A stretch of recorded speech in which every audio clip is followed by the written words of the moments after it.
qua. E oggi con chi sto? Con Vera Bifulco. Vera, se apresenti um pouco, por gentileza. Bom, existe o currículo formal e o currículo informal, né? Currículo formal, sou psicóloga, psico-oncologista, mestre em cuidados paliativos pela Unifesp. Currículo informal, amiga do Bottoni. Eu acho que esse é o mais importante. Muito obrigado, Vera, muito obrigado. Realmente esse aqui é o mais importante, até porque relações humanas fazem muito bem para a saúde. É verdade, Vera? Total. Quando a gente fala em qualidade de vida, quando a gente fala em cuidado, a gente amplia principalmente nas relações, amigos, relações interpessoais, relações de trabalho, relações conosco mesmo. É um conceito amplo. É justamente dentro desse contexto amplo que a gente, mais uma vez, vai tentar abordar com pessoas convidadas determinados aspectos que têm a ver com a saúde e com a vida de uma forma geral, certo? E aí, o fato que você, Vera, destacou a amizade, evidentemente cada um entende as relações do próprio jeito, mas evidentemente relações saudáveis, de fato, fazem bem para a saúde. E aí a Vera já antecipou uma palavra, uma daquelas palavras mágicas, palavras-chave, o cuidado. O que é para você, Vera, dentro desse conceito? O que remete esta palavra para você? Cuidado. Adorei a pergunta. Para mim, cuidado é algo tremendamente sagrado. Primeiro, porque é uma prática de vida diária. É um respeito que eu tenho para comigo mesmo. Antes de cuidar do outro, eu preciso cuidar de mim. A qualidade do cuidado que eu repasso para um paciente, ou para a família, ou para um amigo, perpassa no autocuidado que eu exercito na minha rotina de vida, no meu cotidiano. Por isso, olha que coisa interessante, Vera. Você falou de cuidado e você destacou cenários diferentes. Você destacou no cenário mais técnico, tipo um paciente, alguém que está precisando, vamos dizer, de um cuidado técnico, mas obviamente o cuidado é muito mais do que a técnica. Mas você falou também de relações de uma forma um pouco mais ampla, por exemplo, amizade. Você falou também do paciente e da família. Por isso, olha quantos elementos você colocou e que gostaria que eventualmente você abordasse um pouco mais. Mas ela também falou de autocuidado. Explica um pouco mais, aborda de uma forma um pouco mais para nós, por gentileza. Quando eu falo de autocuidado, eu estou falando, em primeiro lugar, do respeito que eu tenho para as minhas escolhas. Eu acho que cuidado também diz respeito a escolhas inteligentes. Quando eu me respeito, isso significa eu me conheço. Se eu me conheço, eu escolho melhor, seleciono melhor as coisas que vão de encontro com a Vera. Mas eu preciso me autoconhecer. Quando eu falo de cuidado em termos profissionais, que daí já é um foco mais técnico, mas antes de chegar no técnico, chega no humano. Então, quando eu recebo um paciente, por exemplo, a maneira com que eu cuido do ambiente de acolhimento já diz respeito ao cuidado global, ao cuidado holístico que eu vou endereçar a ele. Então, como eu me apresento, como eu o recebo, como eu olho para ele, o nosso corpo fala, Bottoni. O nosso corpo fala mesmo quando estamos quietos.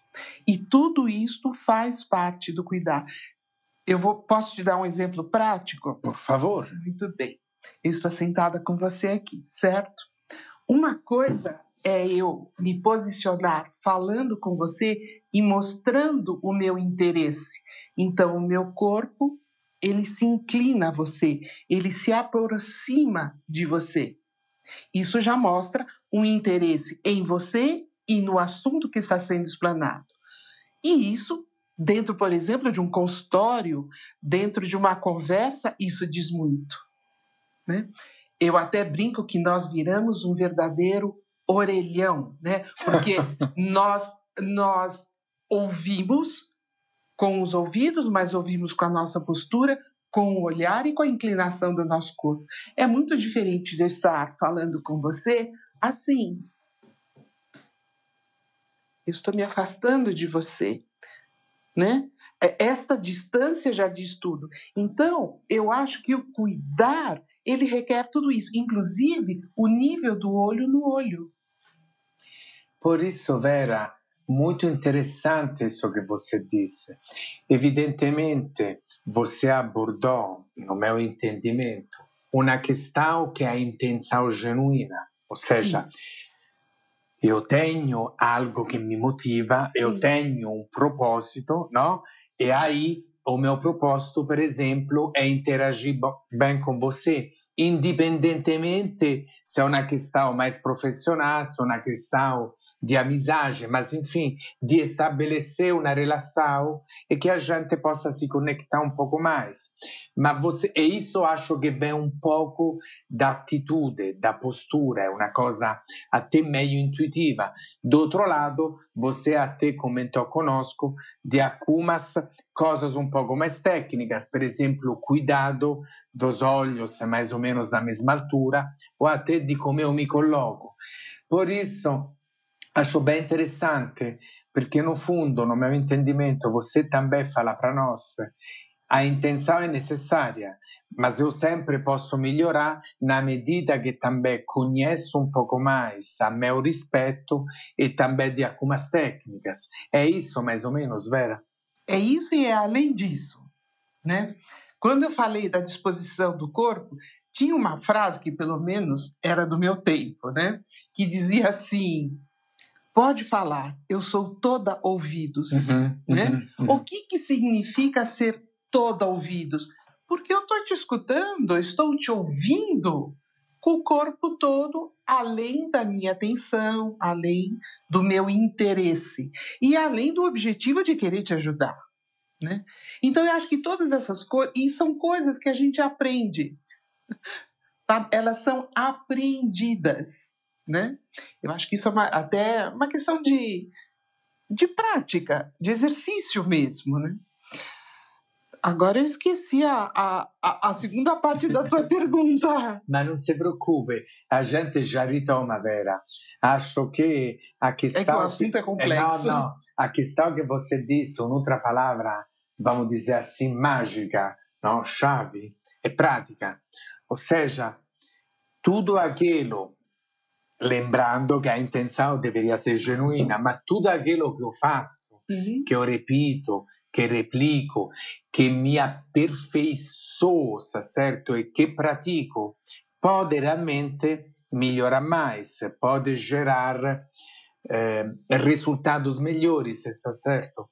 E aí, vamos dizer, quando eu consigo entrar mais em contato com o outro, mais em sintonia, também existe mais chance que o outro se abra um pouco mais e que, evidentemente, de um ponto de vista de tentar encontrar ou uma risposta ou uma solução que seja parcial ou eventualmente uma proposta terapêutica, quanto isso impacta de fato e quanto, e lo uso também outra palavra, questão umana, quanto o humano interfere com o técnico, complementa ou até potencializa. É isso, Vera? É tudo isso, é tudo isso. E eu diria o seguinte, para que haja essa interação, precisa haver uma coisa chamada vínculo. Vínculo. E todos essas especificidades do cuidar, nós estamos falando de cuidar, né? Dessa essência. Todas essas especificidades do cuidar, elas se mostram presentes desde o primeiro momento de um conhecimento entre duas pessoas, aonde se faz o vínculo. E quando se faz o vínculo, surge a outra palavrinha mágica, que é confiança, tá? Quando se confia, e daí quando se confia, o medo desaparece. Então, quando eu vou a um médico, eu sinto essa afinidade do cuidado, eu me identifico, eu sinto nele uma pessoa tremendamente humana, tremendamente interessada em me proporcionar um cuidado, né, em se preocupar comigo, cria-se o vínculo. Então, tudo aquilo que vai ser proposto a partir deste momento, ele adquire uma intensidade, uma adesão muito maior. Interessante, interessante.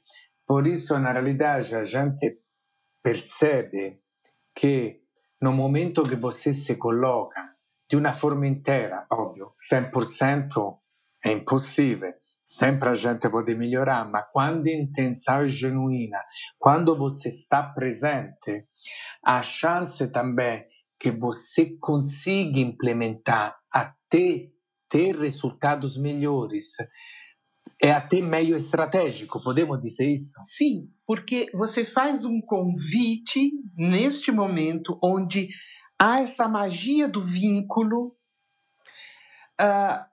você faz um convite para que a outra pessoa seja uma participante ativa do processo que você vai começar, né? Então, vamos supor uma relação médico-paciente. Há o objetivo verdadeiro de ajudar aquele paciente. Desde o momento do acolhimento, o profissional de saúde já, eu diria, esbanja, né? Esbanja, faz transparecer este acolhimento. Cria-se o vínculo, então tudo aquilo que é proposto nessa relação vai ter uma adesão maior por parte do paciente. E quando há uma adesão maior, há uma resposta física mais positiva. É Vera, você sabe das coisas, é Vera. Boas reflexões, está gerando algumas reflexões. Está fazendo sentido para vocês? Espero que sim, porque para mim está fazendo todo sentido, Vera.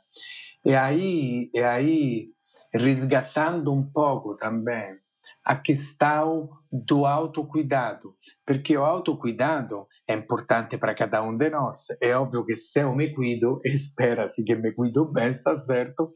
Por isso, você se cuida teoricamente, valeu, teoricamente faz bem. Mas isso faz bem, pode fazer bem também para os outros, porque, tipo, como é isso, Vera? Eu acho que é até uma questão de energia, sabe? É pura energia. Quando você está bem, quando você faz valer o autocuidado, mas o autocuidado como uma escolha, né? Então, você transmite, né? Você evidencia ser um ser humano feliz. Quem não quer ficar perto de quem é feliz, de quem tem uma energia boa, de quem transmite, como se diz, um alto astral, né? É bem mais agradável isso. Então, eu acho que a gente transparece aquilo que a gente é. Não tem como enganar. Então, uma coisa, você falou alto astral, não? Você falou energia. E aí, às vezes, também, a gente pode ter impressões, sem entrar em polêmicas, evidente, de algo de quando a gente vê de longe, certo? E aí, de longe, quando a gente vê coisas filtradas, certo? Aí, não é só sair bem na fotografia, certo? Ou mostrar algo que tem cara de felicidade. Porque nas relações humanas, exatamente, quem está perto de você, mais ou menos, mas enfim, que sente, percebe quando aquela energia ipoteticamente positiva é verdadeira ou quando é só para mostrar. É mais ou menos isso? Não é. Primeiro porque nós não somos tão atores assim, não. né? A ponto de sustentar um papel durante muito tempo. Uma hora a máscara cai, como se diz. Não, eu acho que tem que ser genuíno. E quando, por exemplo, eu sou psicóloga, Sim. né? Então, quando eu percebo que entra alguém no meu consultório, ou quando eu vou conversar com alguém que essa energia não está muito boa, isso também é um sinal de que eu preciso redobrar o meu cuidado para com essa pessoa. Essa pessoa está carente ou necessita até de um cuidado redobrado, triplicado. São sinais que, lógico, com a nossa experiência, né, anos de prática, são coisas muito sutis que a gente consegue ver. Quer ver uma coisa? Quando você cumprimenta o seu paciente, estende a sua mão, repetirem.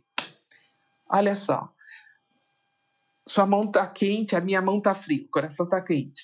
Mas você pega um paciente que tem uma força no apertar de mão, ou uma mão muito que está transpirando, uma mão titubiosa, tudo isso fala do paciente para mim. É a linguagem do corpo. Quando tem o acompanhante do paciente, que você joga os olhos, você percebe a mímica. Olha, são tantas coisas que devem ser observadas numa relação profissional de saúde. Eu não digo nem médico-paciente, profissional de saúde e paciente, ou nas relações pessoais e interpessoais. E nas relações humanas, de uma forma geral. Nas relações humanas, com certeza. Por isso, bem interessante, Vera, gratidão pela sua partilha e pelas reflexões que você está gerando, porque na realidade o cuidado não é só uma coisa bonitinha. No sentido, poi ela fala um monte de coisas bonitas, olhar nos olhos, apertar a mão, perceber a dinâmica, não? Está todo ouvido, redobrar a atenção. Mas na realidade essas coisas não são só coisas bonitas de se ouvir, mas são coisas que podem fazer uma bela diferença, inclusive na satisfação, inclusive e eu me sentir melhor em proporcionar melhores dinâmicas, porque parece a gente não está contando coisas de conto de fada, a gente está falando coisas da vida como ela é, da vida como ela é, e não é que quer romantizar, não? Mas quer falar de uma forma humana, profissional e também técnica. Isso, de fato, gera impactos positivos. Nem sempre se pode resolver tudo, mas de repente você pode amenizar, você pode criar as bases para uma evolução mais satisfatória. Faz sentido um pouco isso para você, Bottoni, você cria o cenário do cuidado, tá? Que vai sustentar todas as ações. Agora, cuidado requer uma coisa chamada conhecimento. Você só cuida do que conhece, tá? O conhecimento é a base do cuidado. Outra coisa do cuidado é a individualização do cuidado. Porque não existem duas digitais iguais, não existem duas pessoas iguais. Você pode ter o mesmo diagnóstico para 2 ou 3 pessoas, cada um vai desenvolver a doença e responder o tratamento de forma totalmente diferente. Certo? Então, quando você se preocupa com a individualização do cuidado, que é um dos princípios da Slow Medicine, né? Nós conhecemos bem isso. O que significa isso para as pessoas, por exemplo, para um leigo que não sabe o que é a individualização do cuidado? É simples. É unir a história biológica da doença com a história biográfica do doente. Então, se você é meu paciente, eu não posso me preocupar somente com a história da sua doença biológica.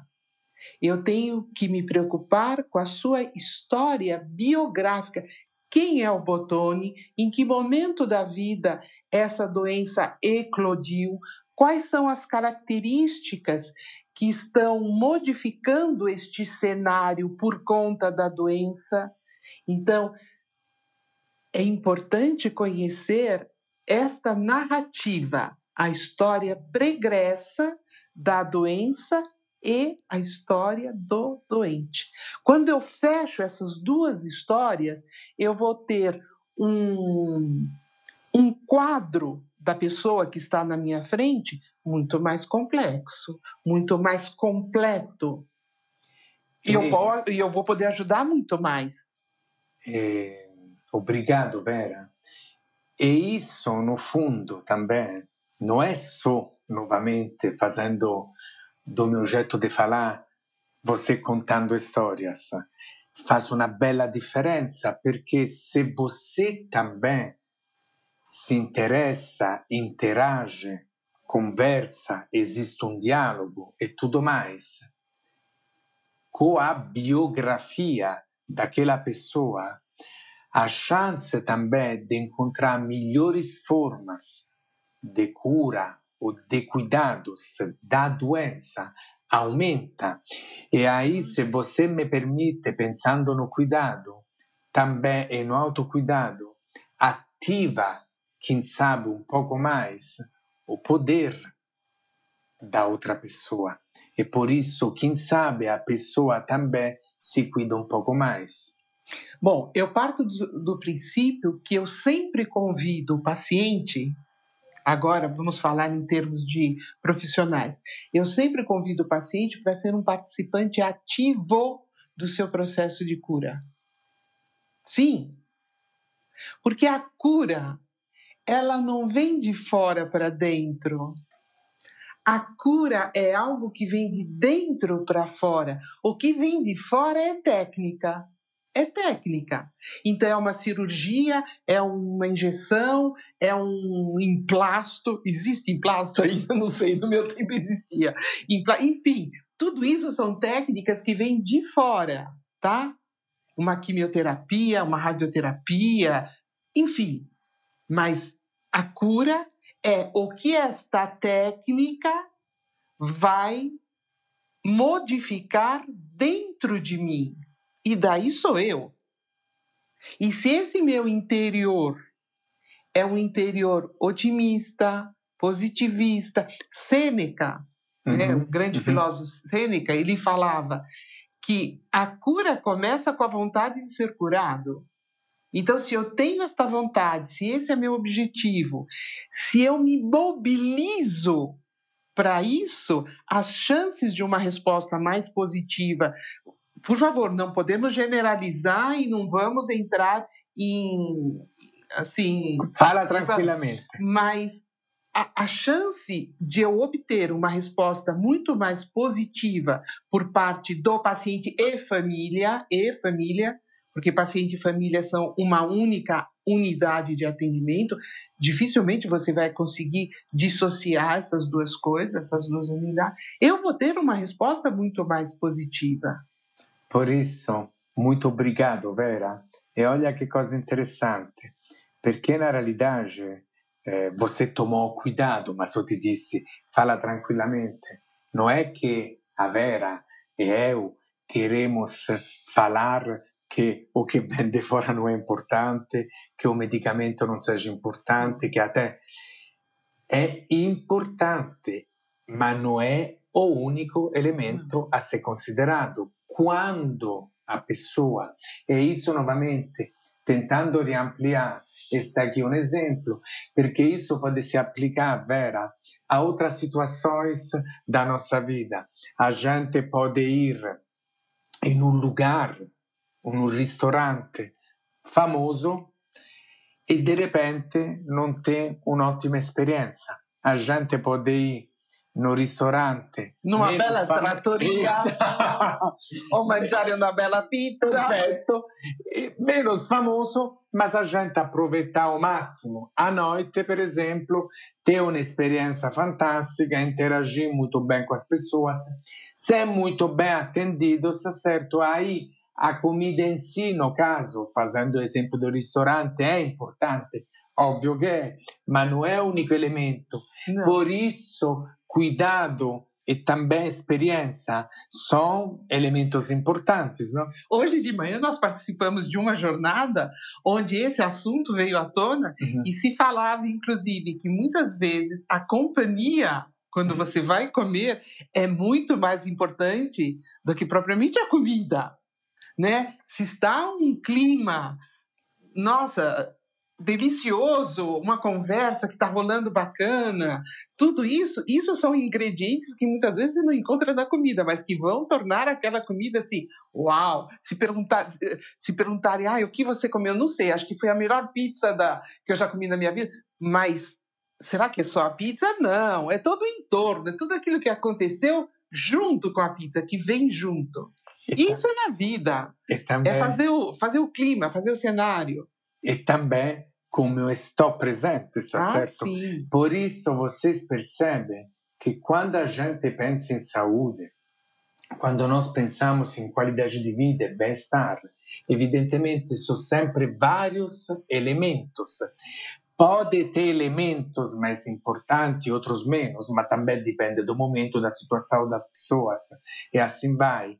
Tem elementos que são mais técnicos, tem elementos que são mais da experiência, mas todos entram, não, em uma sinergia, certo? Para, de fato, te proporcionar uma experiência que a gente espera sempre que seja uma experiência positiva, evidentemente.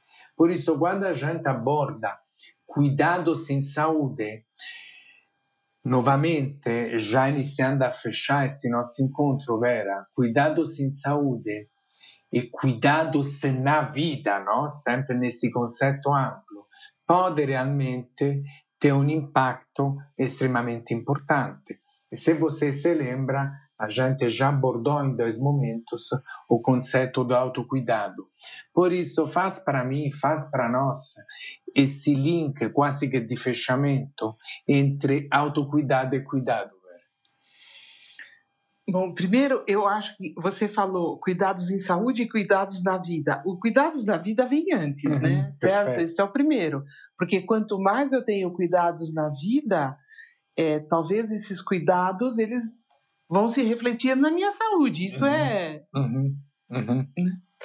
Bom, eu acho que tudo parte do autocuidado, mas as pessoas precisam entender o que é este autocuidado.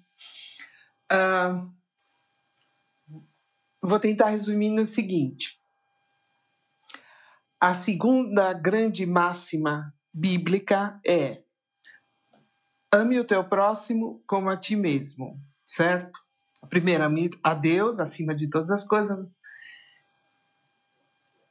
Amar o próximo como a ti mesmo significa como eu estou me amando, porque se eu não estou me amando bem, como que eu vou amar este meu próximo? Eu vou amar este meu próximo mal. Eu sou o parâmetro. Eu. E isso não é uma questão de... Tem muita gente que fala assim, mas é egoísmo? Não. Se você está bem, você vai repassar este bem-estar para o outro. Mas para você estar bem, você tem que estar bem holisticamente, porque o ser humano não é só corpo biológico. O ser humano é uma tríade: corpo, mente ou psique, o espiritual, que é imprescindível, e eu diria ligado ao social e ao cultural. Olha, você é um italiano legítimo. Eu sou filha de italiana legítima, nata in Itália. O nosso lado cultural, as nossas origens, elas falam muito, ou seja, na verdade, no nosso caso, elas berram muito. Gesticula, inclusive, entendeu? Certo? E a gente não pode separar todos esses aspectos, porque eles fazem parte de um cuidado holístico e integral. E todos eles têm que estar, de alguma maneira, em equilíbrio. Às vezes o espiritual está mais em cima, o biológico mais embaixo, tudo, mas de alguma maneira, estatisticamente, eles devem estar no equilíbrio, porque são todos os aspectos que fazem parte do humano, o que é próprio do humano.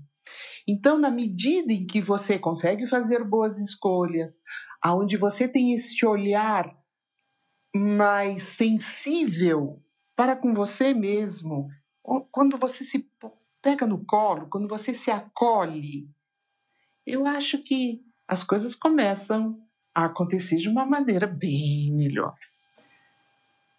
Interessante, hein? É para refletir mesmo. Faz sentido para você? Faz sentido para vocês? Muito obrigado, Vera. Eu que Gratidão. agradeço.